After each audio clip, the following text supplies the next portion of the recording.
So in this we have to find the correct option for free expansion of ideal gas under adiabatic conditions.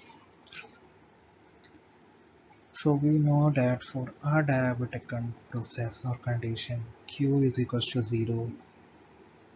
For free expansion P external is equals to 0. So W is equals to 0.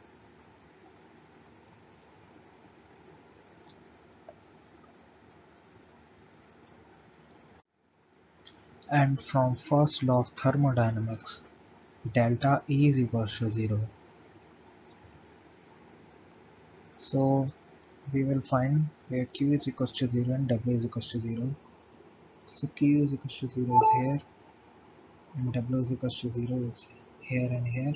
So the option which satisfies both the relation is option third.